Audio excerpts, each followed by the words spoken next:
Milky beauty Tamannaah గురించి ప్రత్యేక పరిచయం అక్కర్లేదు. మంచు మనోజ్తో చేసిన శ్రీ మూవీతో ఈ భామ తెలుగులోకి ఎంట్రీ ఇచ్చింది. ఆ తర్వాత వరుసగా హ్యాపీ డేస్, 100%లో, బద్రీనాథ్, ఊసరవల్లి, రచ్చ, కెమెరామెన్ గంగతో రాంబాబు మూవీస్ మొదలైన అనేక సినిమాల్లో నటించింది తమన్నా. ఇక మరొక వైపు రాజమౌళి మూవీ బాహుబలితో ఏకంగా నేషనల్ లెవెల్లో గుర్తింపు పొందింది. ప్రస్తుతం ఓదెలా 2లో నటిస్తుంది. అదేవిధంగా ప్రస్తుతం తమన్నా తన ప్రియుడు విజయ్ వర్మతో పీకల్లోతు ప్రేమలో ఉన్నారు. ఇక ఈ జంట తరచుగా వెకేషన్స్ కి వెళ్తూ ఉన్నారు. పెళ్లి తర్వాత ముంబైలో సెటిల్ అవ్వాలని కూడా ఈ జంట ప్లాన్ చేస్తున్నారట. అయితే తాజాగా మిల్కీ బ్యూటీ ఒక ఇంటర్వ్యూలో చేసిన కామెంట్స్ ఇప్పుడు వైరల్ అవుతున్నాయి. దీనిపై ఫ్యాన్స్ కూడా షాక్ అవుతున్నారట.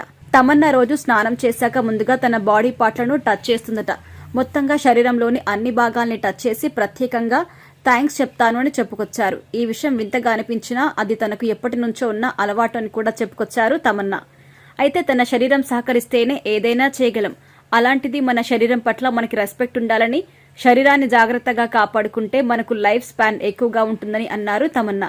అయితే తమన్నా తన పాటలని టచ్ చేస్తాను అని చేసిన వ్యాఖ్యల్ని కొంతమంది ట్రోల్స్ చేస్తున్నారు. అదేదో బూతులాగా చూస్తున్నారు. ఆమె స్నానం చేశాక ఈ అలవాటు ఏంటని తమన్నా వ్యాఖ్యల్ని మరోలా అర్థం చేసి ట్రోల్స్ చేస్తున్నారు. మొత్తంగా తమన్నా అన్న వ్యాఖ్యలు ఇప్పుడు వార్తల్లో నిలుస్తూ ఉన్నాయి.